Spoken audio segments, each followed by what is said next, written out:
السلام علیکم ورحمۃ اللہ نحمدہ ونصلی علی رسولہ الکریم اعوذ باللہ من الشیطان الرجیم بسم اللہ الرحمن الرحیم رب اشرح لی صدری ویسر لی امری واحلل عقدۃ من لسانی یفقہوا قولی رب زدنی علما اللہم رب زدنی علما نافعا آمین۔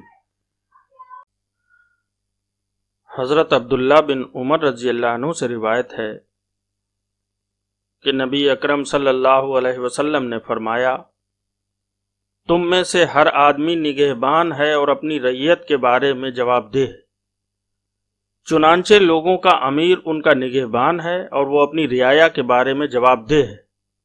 اسی طرح مرد اپنے گھر والوں کا نگہبان ہے اور ان کے بارے میں جواب دہ ہے۔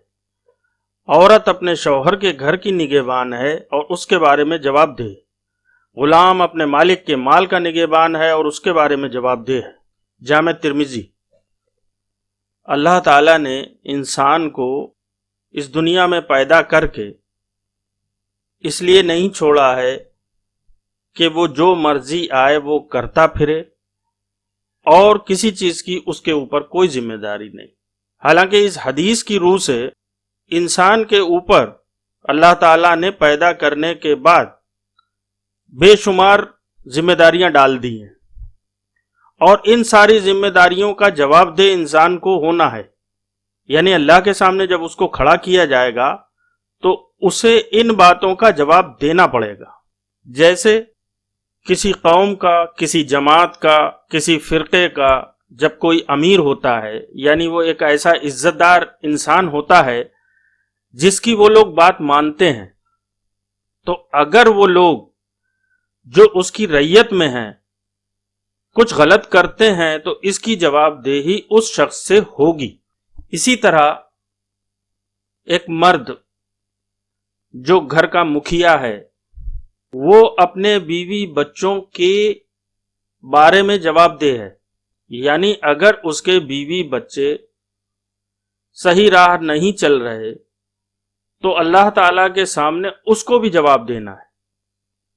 اسی طرح عورت اپنے شوہر کے گھر کی نگہبان ہے، یعنی جو ذمہ داری ایک شوہر اپنی بیوی پر ڈالتا ہے کہ بھائی اس گھر کی دیکھ بھال کرنا، بچوں کی تربیت کرنا اور یہ اس طرح سے اس کا سارا انتظام کرنا، یہ تمہاری ذمہ داری ہے، تو اب اس میں اگر کوئی کمی بیشی ہوتی ہے تو اس کی جواب دہی اس عورت کی ہے۔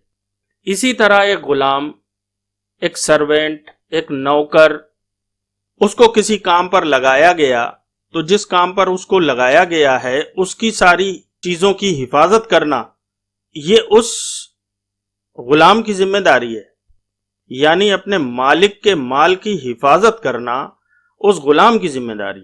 یہ بہت چھوٹی چھوٹی باتیں ہیں لیکن یہ بہت بڑی پرابلم کھڑی کر دیں گی جب ہم اللہ تعالیٰ کے سامنے کھڑے ہوں گے۔ ہماری ساری عبادات، ساری نیکیاں ان کمیوں کے آگے زیرو ہو جائیں گی۔ اگر یہ اتنی اہم بات نہ ہوتی تو پیارے آقا صلی اللہ علیہ وسلم اس کو بیان ہی کیوں کرتے؟